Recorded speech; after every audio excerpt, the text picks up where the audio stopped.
미국 공화당 대선 후보인 도널드 트럼프 전 대통령 주변에서 총격 사건이 발생했지만 트럼프는 안전한 것으로 확인됐습니다. 지난 7월 암살 미수 사건 이후 2달 만에 벌어진 일인데 미 연방수사국 FBI는 암살 시도로 보인다고 밝혔습니다. 워싱턴 특파원 연결해 자세한 소식 알아보겠습니다. 권준기 특파원. 네, 워싱턴입니다. 네, 트럼프 전 대통령은 안전한 것으로 확인이 됐는데 이번 사건 언제 어떻게 일어난 겁니까? 네, 현지 시간으로 15일 오후 2시쯤 미국 플로리다주 웨스트 판비치에서 총격 사건이 발생했습니다. 장소는 트럼프 전 대통령이 소유한 골프 클럽 주변입니다. 총격 발생 당시 트럼프는 골프를 치던 중이었습니다. 트럼프 전 대통령은 다치지 않았고 안전한 것으로 확인됐습니다. 총격 사건 후 트럼프 전 대통령은 지지자들을 향해 자신은 안전하고 굴복하지 않겠다고 첫 입장을 밝혔습니다. 미국 연방수사국 FBI는 이번 총격을 수사 중이라고 밝히고 암살 시도로 보인다는 입장을 내놨습니다. 사법당국은 현장에서 도주하던 용의자를 체포해 조사를 벌이고 있습니다. AP통신은 트럼프가 골프를 치던 중 경호국이 무장한 용의자를 발견해 사격했다고 보도했습니다. 당시 용의자는 골프장 울타리를 통해 AK-47 소총의 총구를 들이댔는데 트럼프 전 대통령보다 몇 톨 앞서가고 있던 경호국 요원이 이것을 보고 대응했다고 AP는 전했습니다. 그 뒤 이 남성은 소총을 떨어뜨리고 차를 타고 북쪽으로 달아나다가 고속도로에서 경찰에 붙잡혔습니다. 네, 불과 2달 전에 트럼프를 겨냥한 총격 사건이 있지 않았습니까? 조사 결과에 따라서는 이번에도 대선 판세에 미칠 영향이 적지 않을 것 같은데요. 그렇습니다. 지난 7월 13일 트럼프 전 대통령은 미국 펜실베이니아주 버틀러에서 야외 유세를 벌이던 중 총격을 받았습니다. 당시에는 오른쪽 귀를 다치는 부상을 입었습니다. 트럼프는 총격 이틀 뒤 다시 유세를 통해 건재한 모습을 과시하면서 지지세 결집에 나섰습니다. 우세를 이어가던 트럼프는 조 바이든 대통령이 후보에서 물러난 뒤 대타로 나선 카멀라 해리스 부통령의 맹추격에 고전을 하고 있는 상황입니다. 현재 시간 15일 나온 ABC와 입소스 공동 여론조사에 따르면 해리스는 51%, 트럼프 46%로 나타났습니다. 한편 바이든 대통령과 해리스 부통령은 트럼프가 안전하다는 소식에 안도했다고 밝혔습니다. 경쟁자인 해리스 부통령은 트럼프가 안전해서 기쁘다면서 미국의 폭력을 위한 자리는 없다고 강조했습니다. 용의자는 현재 경찰 조사를 받고 있는데 범행 동기와 준비 과정 등 새롭게 드러나는 사실에 따라 대선 판세가 다시 출렁일 가능성도 배제할 수 없을 것으로 보입니다. 지금까지 워싱턴에서 YTN 권준기입니다. 네, 미국 대선이 50일 앞으로 다가온 가운데 최근 교내 총격 사건에 이어 트럼프 암살 시도가 또 발생하자 미국 사회는 총기 문제로 들썩이고 있습니다. 박빙의 미 대선 판세 속에 총기 규제는 지지 정당을 가르는 주요 변수로 꼽히고 있습니다. 이광현 기자입니다. 어스름한 저녁, 촛불을 든 추모객들이 총격 사건의 충격이 채 가시지 않은 학교 잔디밭에 모였습니다. 현장에서 체포된 용의자는 14살 재학생으로 범행에 쓰인 총기는 아버지의 크리스마스 선물이었습니다. 미국에서 올해만 4명 이상 숨지는 총기 난사 사건이 29건 발생을 해 130명 가까이 희생된 가운데 최근엔 고속도로에서 무차별 총격이 잇따랐습니다. He obtained a firearm at a local place here in London, but it was obtained, legally. He went through the ATF, he went through all the proper paperwork, and we have paperwork.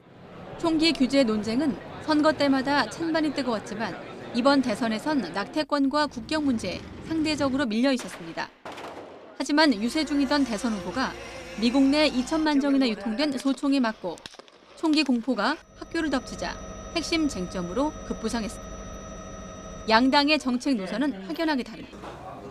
바이든 행정부의 드라이브 속에 30년 만에 입법에 나선 민주당은 총기 폭력을 재앙으로 규정했고 공화당은 수정헌법에 명시된 무기를 소지할 권리를 강조했습니다. In the United States of America, that parents have to send their children to school worried about whether or not their child will come home alive. And we have to end this epidemic of gun violence. We need it for safety. If the Biden regime gets 4 more years, they are coming for your guns, 100% certain. Crooked Joe has a 40-year record of trying to rip firearms out of the hands of law-abiding citizens. 남은 대선 기간 민주당은 트럼프 피격을 소재로 총기 규제를 핵심 화두로 끌어올릴 것으로 보이는 가운데 대선 후보가 피해자임에도 총기 소지를 옹호하는 공화당이 역풍을 경계하며 노선에 변화를 줄지 주목됩니다. YTN 이광현입니다. 네, 미 대선 후보 TV 토론과 팝스타 테일러 스위프트의 해리스 부통령 지지 선언이 기존 지지율 구도에 큰 영향을 미치지 못했다는 여론조사 결과가 나왔습니다. ABC와 여론조사기관 입소스가 진행한 여론조사 결과 해리스 부통령은 51%, 트럼프 전 대통령은 46%의 지지율을 기록해 TV 토론 전의 결과인 50%대 46%와 큰 차이가 없었습니다. 또 적극적 투표 의사를 밝힌 응답층에서는 해리스 부통령 52%, 트럼프 전 대통령 46%로 나타나 토론 전 결과와 같았습니다. 미국 공화당 대선 후보 도널드 트럼프 전 대통령이 자신의 경쟁자인 민주당 후보 카멀라 해리스 부통령을 지지한 팝스타 테일러 스위프트에 노골적으로 불만을 드러냈습니다. 트럼프 전 대통령은 현지 시간 15일 자신이 운영하는 SNS 트루스 소셜에 난 테일러 스위프트가 정말 싫다라는 한 문장을 적어 올렸습니다. 스위프트는 지난 10일 대선 후보 TV 토론이 끝난 뒤 인스타그램을 통해 민주당 해리스 부통령 지지를 공개 선언하고 자신의 팬들에게 투표를 독려했습니다. 추석 연휴 셋째 날인 오늘 전국 주요 고속도로에서 귀성길 정체가 조금씩 시작되고 있습니다. 오전 11시쯤부터 귀성길과 귀경길 양방향 정체가 가장 심할 거라는 예측인데요. 한국도로공사 연결해서 자세히 알아보겠습니다. 양정환 캐스터 전해주시죠. 네, 이번 추석 연휴 귀성길은 귀경길보다 비교적 긴 편이라서 교통량이 분산될 거라고 예상했는데요. 그래서인지 추석 전날인 오늘은 어제 같은 시간대보다는 정체가 많이 길지는 않습니다. 오전 7시 출발 기준 서울에서 대전까지는 약 2시간 30분, 또 부산까지는 5시간 30분 정도 소요되겠으니까요. 이동에 참고하시기 바랍니다. 한편 지금 일부 구간 위로는 비가 내리고 있어서 주의 운전하셔야겠습니다. 영동선이 지나는 강원권 안쪽인 대관령 부근은 이렇게 빗줄기가 살펴지고 있는데요. 뿐만 아니라 곳곳 안개까지 짙게 껴 있습니다. 시야 확보가 많이 어려운 상태니까 안개등이나 비상등 활용 잘해주시기 바랍니다. 교통량 자체는 강릉 쪽으로 여주 분기점 일대 진출로 이용이 많이 답답한데요. 이 이유는 45번 중부내륙선 위쪽 여주 분기점 일대 차가 많기 때문입니다. 게다가 창원 쪽으로는 이 정체가 감곡까지 11km 구간 이어지고 있습니다. 충청권 안쪽 상황도 답답합니다. 25번 논산-천안선 논산 쪽으로는 차량 터널을 앞두고 10km 구간, 다시 한번 정안휴게소를 앞두고 4km 구간 가다서다 반복하고요. 천안 일대는 1번 경부고속도로도 불편해서 부산 쪽으로 망양휴게소부터 8km 정체고 이전으로는 남사 부근에서 6km 구간 부분적인 정체입니다. 모든 좌석 안전띠도 잊지 마시고요. 고속도로 교통방송이었습니다. 한여름 같은 9월이 계속되면서 충청 이남에 이어 서울 등 수도권에도 사흘 만에 다시 폭염특보가 내려졌습니다. 연휴 이틀째였던 어제 서쪽 지방은 낮 기온이 35도를 웃돌면서 9월 기준 역대 가장 더운 날씨를 기록한 곳이 많았습니다. 정혜윤 기자입니다. 추석 연휴 서울 도심공원. 밝은 햇살이 어우러진 잔디광장은 어느새 시민들의 놀이터로 변했습니다. 역대급 추석 폭염에 때 아닌 짧은 반바지와 반팔, 양산이 등장했고 추석과 어울리지 않는 이색적인 한여름 풍경이 펼쳐졌습니다. 추석인데 이렇게 더웠던 것도 처음인 것 같고 좋은 것 같아요. 가족들과 함께하는 시간도 보낼 수 있어서 좋고. 추석은 항상 선선했는데 올 추석은 너무 더워가지고 그래도 이렇게 가족들이랑 나들이 나와서 이렇게 산책도 하니까 너무 좋은 것 같아요. 서울은 사흘 만에 다시 폭염특보가 내려진 가운데 공식 낮 기온이 32.4도까지 올랐습니다. 강서구 화곡동은 34.4도, 최고 체감온도는 35도에 육박했습니다. 9월 중순 가을이 아닌 한여름 수준입니다. 특히 서쪽 폭염특보 지역에서는 곳곳이 역대 9월 최고 더위를 기록한 곳이 많았습니다. 전남 곡성군 곡성읍 기온이 비공식으로 36.9도까지 치솟았고 공식 기온도 순창 36.3도, 광주 35.7도, 전주 35도, 서산 33.4도, 보산 33.3도까지 올랐습니다. 특히 이들 지역은 각 지역에서 관측 이래 9월 최고 기온을 경신하며 가장 더운 9월로 기록됐습니다. 우리나라로 더운 고기압이 자리한 가운데 중국을 향하는 태풍에서 뜨거운 열기가 유입된 것이 원인인데 이례적 추석 폭염은 연휴 내내 이어질 전망입니다. 따뜻한 남동풍에 지용 효과까지 더해지면서 추석 연휴 기간에도 동쪽 지역을 제외한 전국 대부분 지역에 폭염과 열대야가 이어지겠습니다. 더위 속의 추석 전날까지는 제주 상강과 남해안에 기습적인 호우가 쏟아지는 곳이 있겠고 제주도와 남해상에는 파도가 높게 일겠습니다. 추석 당일에는 오후 늦게 점차 맑은 날씨를 되찾을 것으로 보여 한가위 보름달은 전국 대부분 지역에서 구름 사이로 볼 수 있을 전망입니다. YTN 정혜윤입니다. 네, 어젯밤 9시쯤 괌 서남 서쪽 약 100km 부근 해상에서 14호 태풍 플라산이 발생했습니다. 태풍 플라산은 비교적 세력이 약한 태풍으로 빠르게 북상해 연휴 뒤 20일쯤인 금요일쯤 중국 상하이 부근 남부 해안에 상륙할 전망입니다. 현재 중국 남부 상하이 부근에는 강한 세력을 지닌 13호 태풍 버빙카가 접근해 영향을 주고 있습니다. 13호 태풍 버빙카는 오늘 오전쯤 중국 남부에 상륙하겠고 이틀 정도 영향을 준 뒤 중국 내륙에서 열대 저하포로 약화할 전망입니다. 우리나라는 태풍의 직접 영향은 없지만 간접 영향으로 연휴 뒤 제주와 남해안에 비가 내리거나 남해상으로 파도가 높아질 가능성이 있습니다. 한동안 잠잠하던 북한이 쓰레기를 담은 대남 풍선을 다시 반복적으로 날려보내면서 이로 인한 화재 피해가 잇따르고 있습니다. 풍선에 매단 별도의 장치 때문에 불이 난 것으로 보이는데 대책이 마땅치 않은 상황입니다. 조용성 기자입니다. 공장 천장이 일그러진 채 구멍이 뚫렸고 바닥에는 불에 탄 잔해가 널려 있습니다. 수시로 항공기가 오가는 김포공항 주변 자동차 부품 공장에 불이 난 것으로 북한에서 온 쓰레기 풍선이 화재 원인으로 지목됐습니다. 인명피해는 없었지만 1억 원이 넘는 재산 피해를 남겼습니다. 하루 전엔 경기 파주에 있는 제약회사 창고에서도 대남 쓰레기 풍선으로 인한 불이 나 수천만 원의 재산 피해를 냈습니다. 소방당국은 화재 잔해 속에서 기폭장치로 추정되는 물체를 공통으로 발견했습니다. 북한이 지난 4일부터 닷새 연속으로 날려보낸 풍선 1,600여 개에 달려있던 일부 장치로 추정됩니다. 기폭장치는 풍선을 터뜨리거나 풍선과 쓰레기 봉지 사이에 끈을 끊어서 내용물을 떨어뜨리는 역할을 하는데 연소가 다 되지 않은 상황에서 낙하해 불을 낸 것으로 보입니다. 다만 우리 군은 기폭장치라는 표현엔 신중한 입장입니다. 우리 군에서는 발열 타이머라고 판단하고 있고 그것이 인화성이라든가 이런 것들에 대해서는 아직까지 확인된 바 없습니다. 이딴 화재가 인명피해로 이어질 수도 있는 만큼 우리 측의 대응 방식에 일부 변화가 필요하다는 목소리도 나옵니다. 우리 군은 내용물이 확인되지 않은 상황에선 위험 부담이 크고 유탄이 북한이나 우리 쪽에 떨어질 수 있는 상황을 고려해 낙하전 격추는 하지 않고 있기 때문입니다. 수거만 하는 것, 이게 현재 하고 있는 것들인데 그거는 또 한편으로 보면 되게 부족함이 있죠.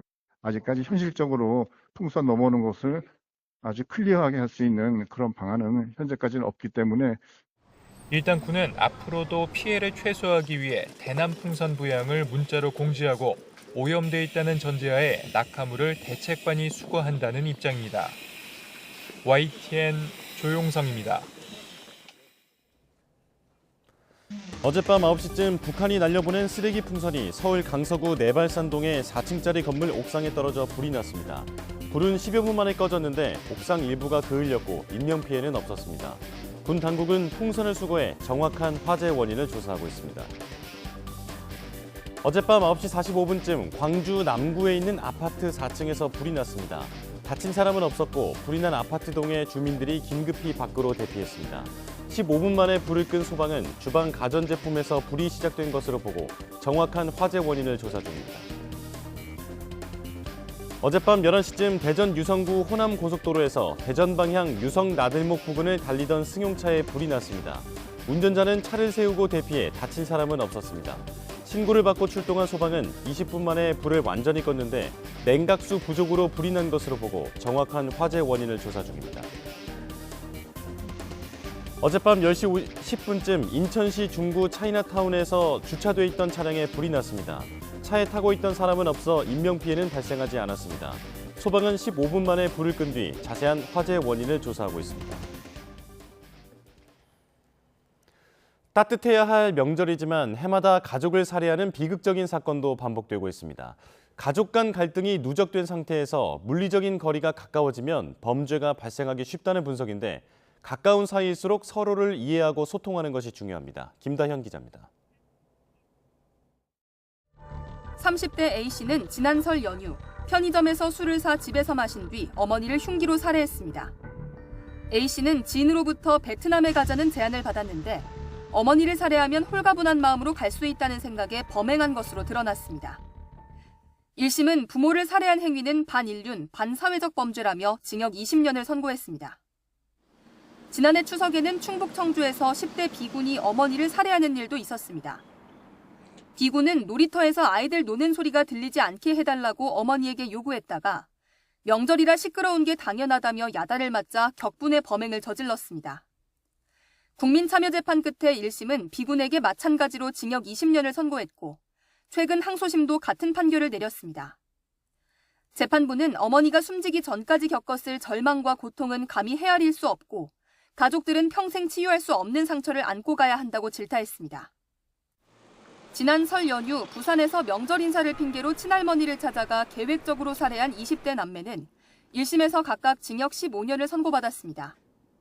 이들은 할머니가 지적장애인인 남동생 연금 등을 관리하며 마음대로 쓰지 못하게 한 것에 앙심을 품고 범행한 것으로 조사됐습니다. 온갖 가족들을 다 모아서 물리적 거리는 굉장히 좁혀줘요. 그런데 형제간, 부자간 여러 가지 가족 간의 갈등의 소지는 많아져요.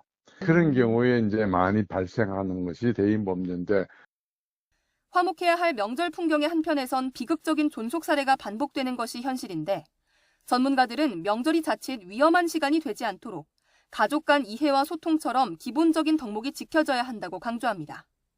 YTN 김다현입니다.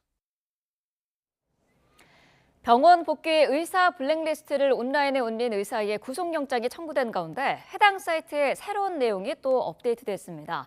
작성자는 수사당국이 엉뚱한 사람을 잡고 있다며 경찰은 물론 대통령까지 조롱하는 글을 남겼습니다. 김주영 기자가 보도합니다.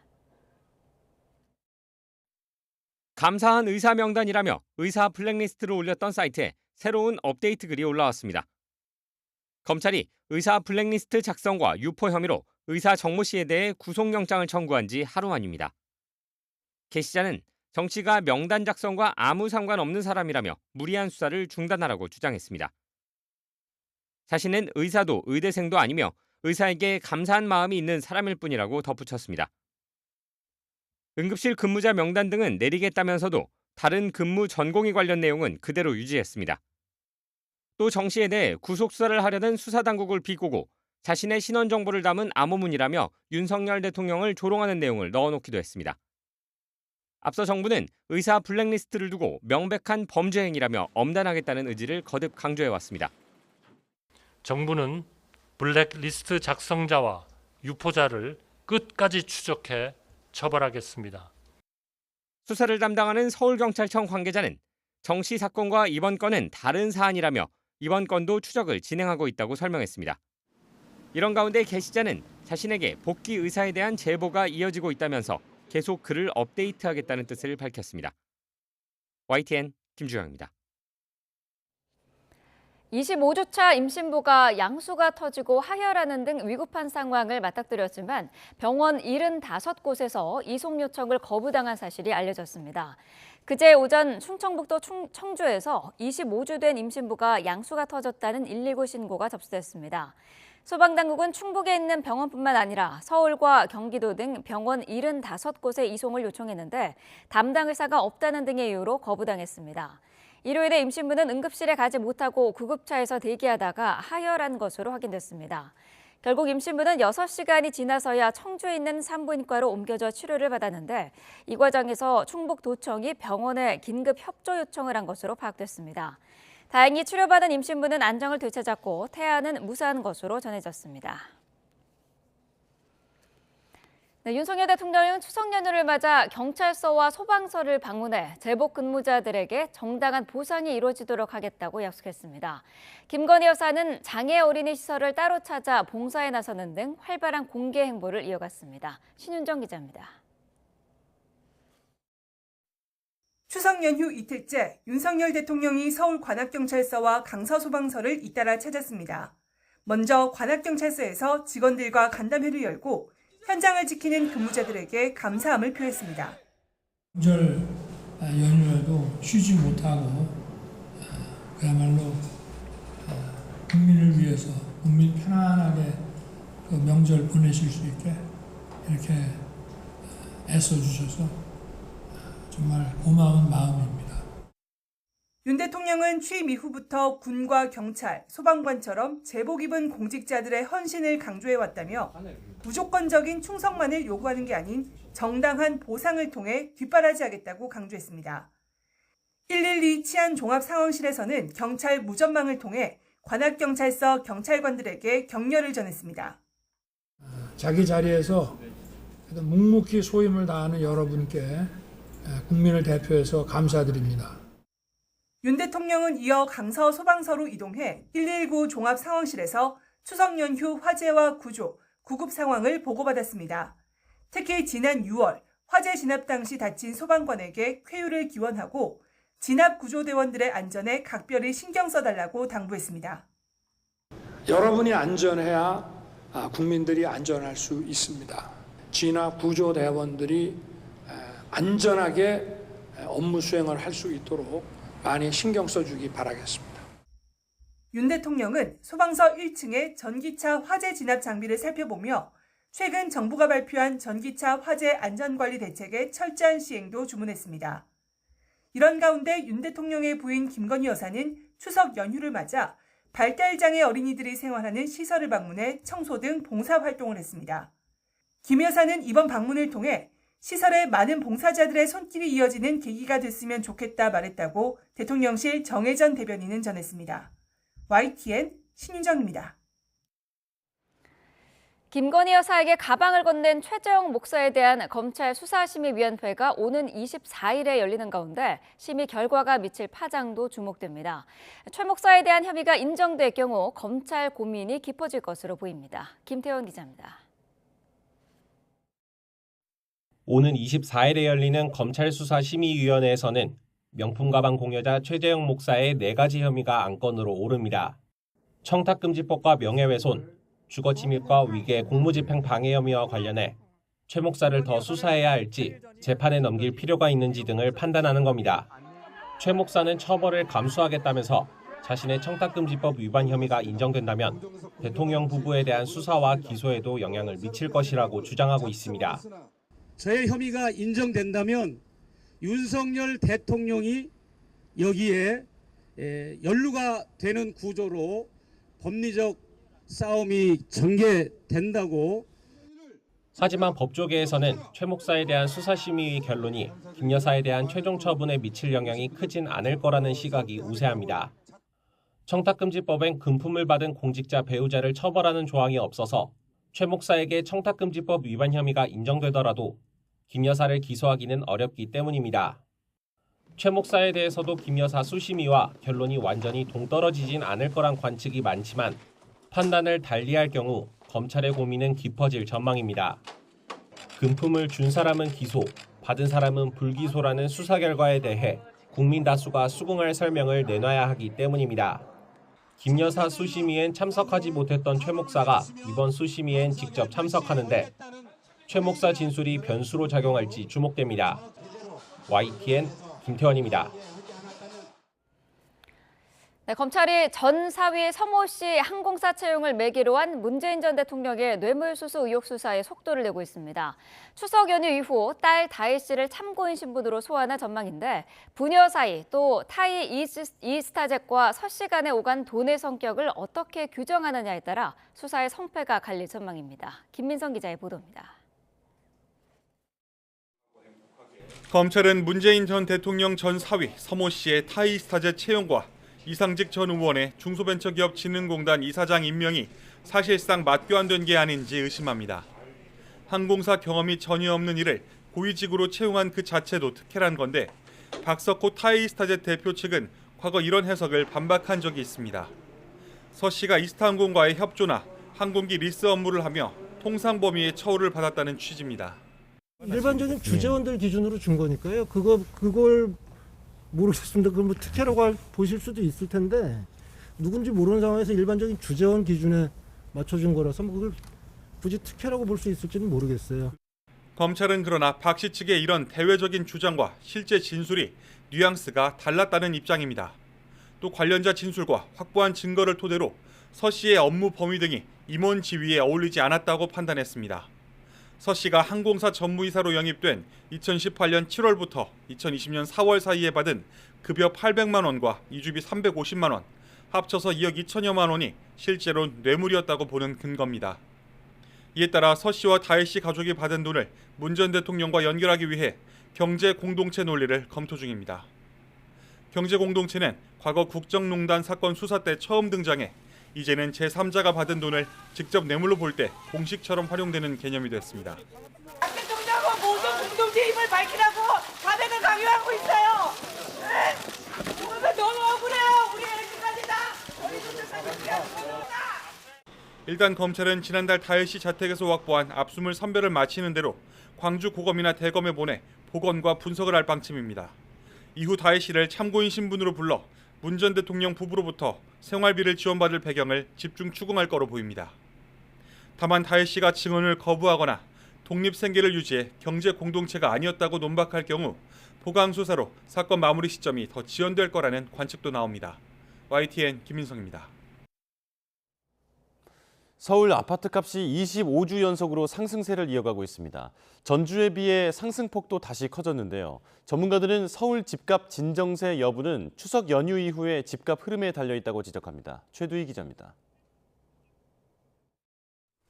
88 부동산 대책에 이어 대출 규제까지 공급 확대와 수요 억제 두 가지 카드를 모두 꺼내든 정부. 후속 조치에도 속도를 내고 있는 가운데 박상우 국토교통부 장관은 서울 아파트값 상승세가 둔화하고 있다고 판단했습니다. 시장이 상승세가 지속되고 있기는 하나 상승세가 어느 정도 둔화되고 있다라는 것을 지금 현재 느끼고 있습니다.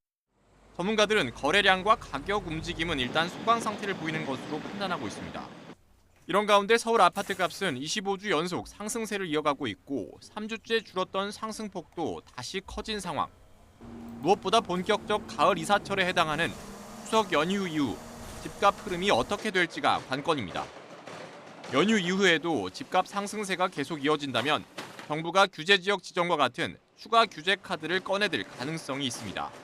서울 외곽이나 수도권 지역으로 퍼질 때는 조정 대상 지역이나 토지거래 허가 구역 같은 직접적인 규제 지역 지정에 추가 규제책을 가할 수도 있을 것으로 보여지는데요.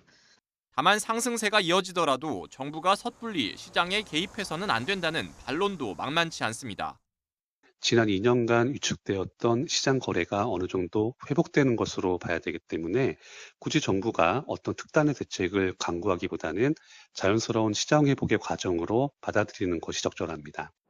대출 규제 강화가 전월세 가격을 자극해 풍선 효과가 나타날 수 있다는 우려도 적지 않은 가운데 추석 이후 흐름이 서울 집값 진정세 여부를 판가름할 가늠자가 될 전망입니다.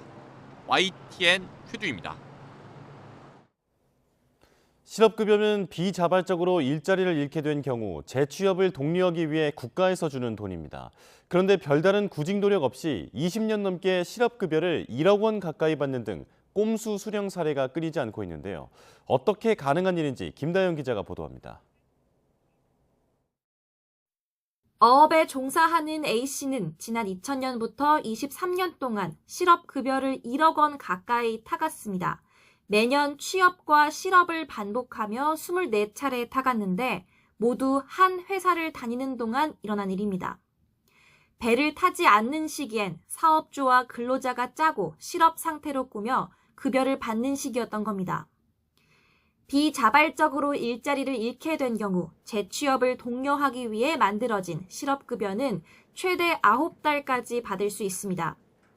반복 수급은 5년 동안 최소 3차례 실업급여를 받은 경우를 말하는데 매년 늘어나 4년 사이 34%나 증가했습니다. 지난해 전체 반복수급자는 11만 명을 넘어서기도 했습니다. 반복수급은 재취업 노력 등 실업으로 인정되는 기준이 까다롭긴 하지만 꼼수 수령을 막을 정도의 강력한 제재 수단은 아니라는 게 정부 관계자 설명입니다. 전문가들은 반복수급 사례가 늘어난 배경엔 일하느니 놀면서 적게 벌겠다는 개인의 도덕적 해이 문제도 있겠지만 불안정한 고용 형태 같은 구조적 문제도 간과할 수 없다고 말합니다. 단기간으로 어떤 수요가 있을 때만 이 사람들을 계약직으로 뽑아서 쓰는 구조로 점점 변해가고 있기 때문에 무분별한 반복수급이 노동시장 복귀를 늦춘다는 지적 속에 정부는 횟수에 따라 실업급여를 10에서 50%까지 삭감하는 법 개정을 추진하고 있습니다. 실업급여 제도가 재취업 지원을 강화하고 상대적으로 고용 여건이 취약한 단기 근로자와 특수고용 노동자에 대한 급여 대책은 보완되어야 할 것으로 보입니다. 지난 7월까지 올해 실업급여를 받은 사람은 모두 126만여 명으로 지난해 같은 기간보다 1.7% 느는 등 실업급여는 여전히 증가 추세입니다. 반복수급이 곧 부정수급은 아닌 만큼 정당하게 급여를 받는 실업자들이 불필요한 의심의 눈초리를 받는 일이 없도록 대책 마련이 시급하다는 지적도 나옵니다. YTN 김다연입니다. 얼마 전 정부가 약 30년 뒤에는 1인 가구가 1,000만 명을 넘어설 것이라는 예측을 내놨는데요. 늘어나는 1인 가구를 잡기 위한 유통가의 노력은 추석도 예외는 아닙니다. 혼자 추석을 보내는 이른바 혼추족을 잡기 위한 명절 도시락이 대전이 펼쳐지는가 하면 1인 가구를 위한 소규모 선물 세트도 등장했습니다. 오동건 기자가 현장에 다녀왔습니다. 편의점에서 홀로 점심을 먹고 있는 30대 직장인. 추석을 앞두고 특별히 명절 도시락을 선택했습니다. 사실 이번에 이제 명절에 내려가지 못해서 명절 음식을 못 먹을 거라고 생각을 해서 엄마 음식이랑 비슷한 거 뭐 있었어요? 그나마 제일 비싸다. 원래 저희 어머니가 요리를 잘 못하시긴 하는데 그래도 소불고기 해주셨던 거랑은 좀 맛이 그래도 비슷했던 것 같습니다. 명절이지만 고향에 가지 못하고 나 홀로 추석을 보내는 이른바 혼추족도 늘어나고 있습니다. 이들을 노려 편의점 업계들이 내놓은 명절 도시락 판매도 성장세입니다. 지난해 판매 수치를 살펴보면 편의점 3사 모두 추석 도시락 판매량이 크게 증가했습니다. 도시락에 전과 나물, 떡갈비와 같은 명절 음식을 넣고 양을 늘리는가 하면 연휴 기간 값을 절반으로 낮추는 등의 마케팅 전략이 통했다는 분석입니다. 배달 음식을 좀 줄이고 좀 근처 식당이나 좀 이런 편의점에서 음식을 바깥에서 이렇게 사 먹으면 배달하는 것보다 좀 비용을 아낄 수 있는 것 같아요. 1인 가구 증가에 따른 변화는 추석 선물 세트에서도 찾아볼 수 있습니다. 백화점 업계는 용량을 줄이고 가격대를 낮춘 1인용 선물 세트를 잇따라 내놓고 있습니다. 지금 보고 계신 이 제품이 4인 가족 기준 과일 선물 세트입니다. 품목이 한 10개가 넘는데 이 제품은 한 5개 정도가 들어있죠. 1인 가구를 겨냥한 선물 세트입니다. 2000년에는 15%에 그쳤지만 2052년에는 10가구 중 4가구가 1인 가구가 되는 대한민국. 유통가의 1인 가구 맞춤 전략은 앞으로도 진화를 거듭할 전망입니다. YTN 오동건입니다. 이번 추석에도 많은 분들이 선물 주고받으셨을 텐데요. 보자기나 얼음팩 같은 명절 선물에서 나온 각종 쓰레기를 어떻게 처리하면 좋을지 임형준 기자가 알려드립니다. 경남 창원의 생활 폐기물 재활용 처리장. 단독주택과 상가에서 나온 각종 재활용 쓰레기를 분리하느라 작업자들 손길이 분주합니다. 제가 10분 동안 재활용 쓰레기 분류 작업을 해봤습니다. 이런 보자기는 일반 쓰레기 종량제 봉투에 담아 버려야지만 그대로 들어왔습니다.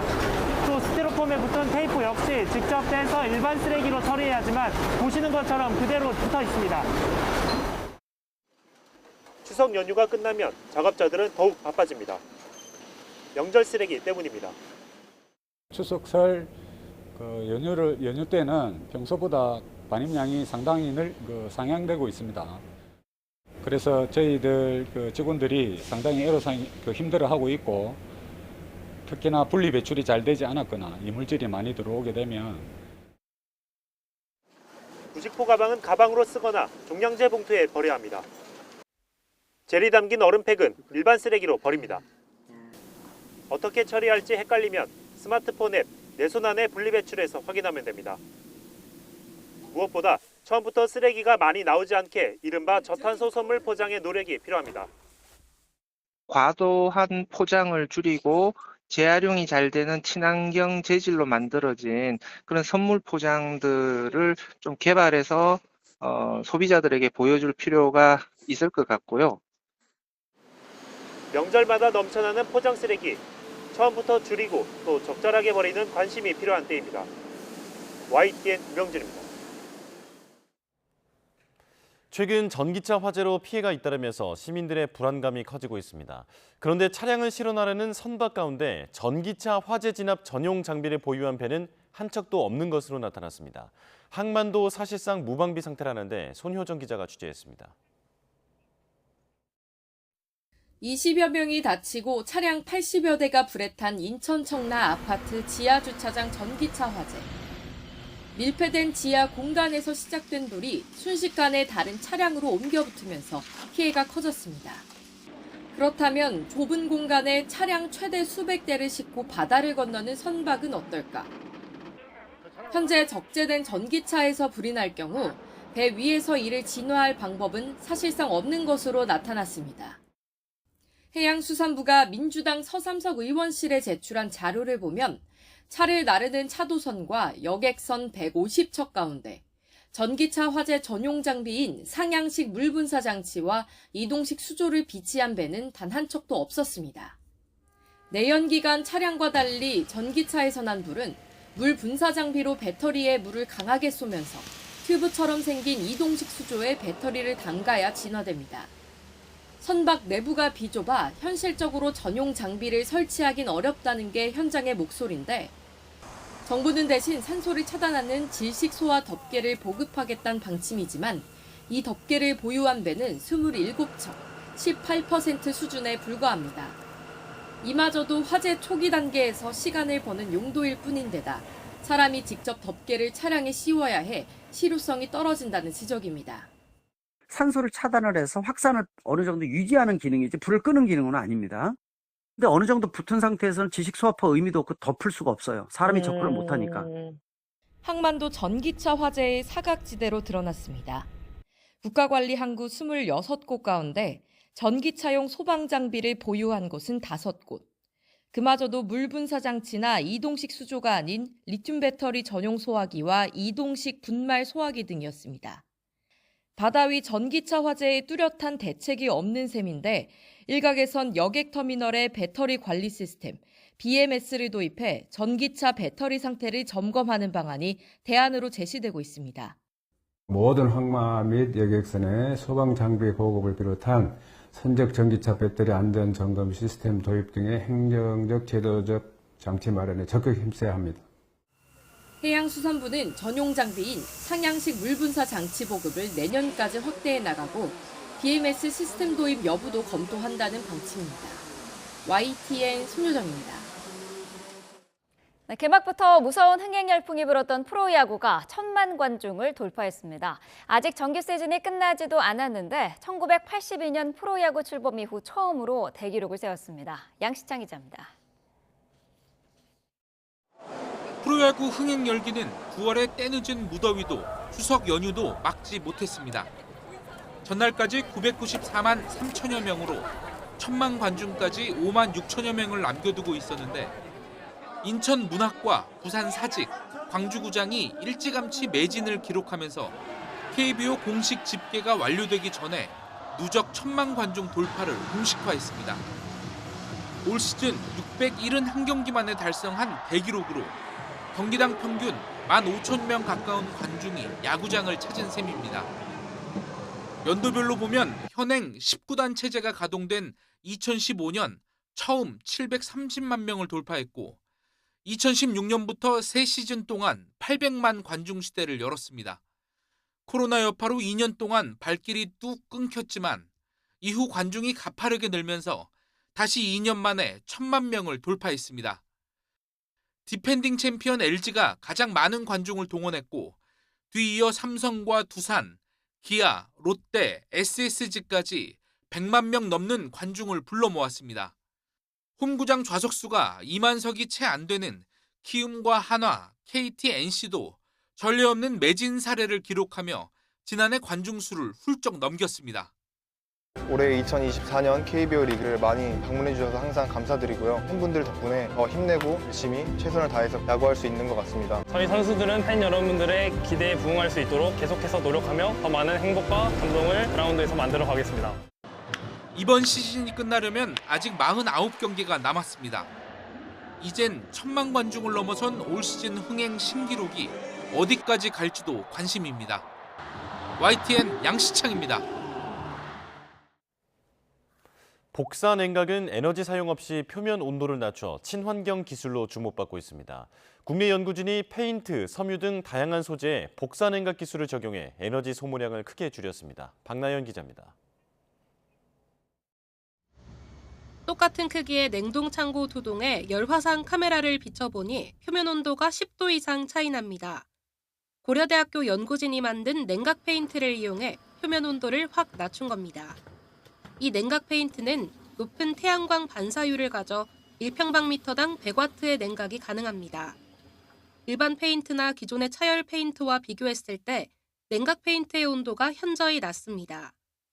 모든 물체는 전자기파 형태로 복사열을 방출하는데 복사냉각 기술은 태양광을 선택적으로 흡수 반사하고 적외선 방출을 극대화해 자체의 열을 외부로 내보내 전기 에너지 없이도 냉각 효과를 얻을 수 있습니다.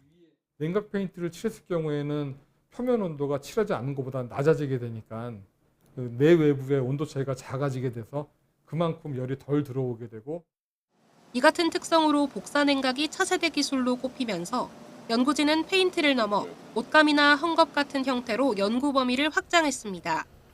합성 수지로 만든 섬유에 세라믹 입자를 넣어 들어오는 태양광을 반사해 냉각하는 원리입니다. 투명 복사냉각 필름도 개발 중인데 자동차의 유리 등에 적용하면 여름철 차 안 실내 온도를 낮추는 데 도움이 될 것으로 기대됩니다. 연구진은 복사냉각 소재에 대한 원천 기술을 바탕으로 전기 에너지 소모와 탄소 배출을 줄이는 데 앞장선다는 방침입니다. YTN 사이언스 박나연입니다.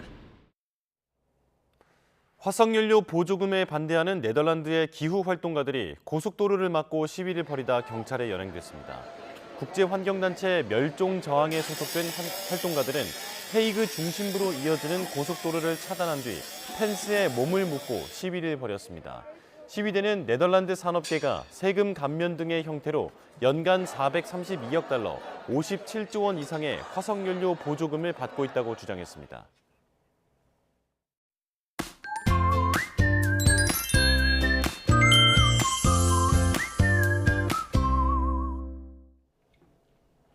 (9월) 중순에 접어든 추석 연휴에도 더위가 꺾이지 않고 있습니다. 수도권과 충청 이남 곳곳에 폭염특보가 내려진 가운데 오늘 서울의 한낮 기온은 33도, 전주는 무려 35도 선까지 치솟겠습니다.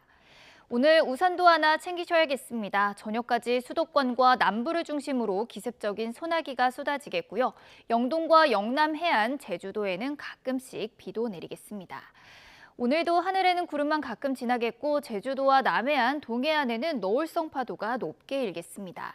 현재 기온 살펴보겠습니다. 현재 서울 기온은 21.4도, 대전은 25.7도, 부산은 25.6도를 보이고 있습니다. 한낮에는 늦더위가 기승을 부리겠는데요. 오늘 서울의 한낮 기온은 33도, 대전도 33도, 광주는 34도까지 오르겠습니다. 추석 당일인 내일도 더위 속에 소나기가 지나겠고요. 전국 대부분 지역에서 구름 사이로 보름달을 감상할 수 있겠습니다. 지금까지 날씨 정보였습니다. 네, 월요일 뉴스타트 마칩니다. 시청해주신 여러분 고맙습니다.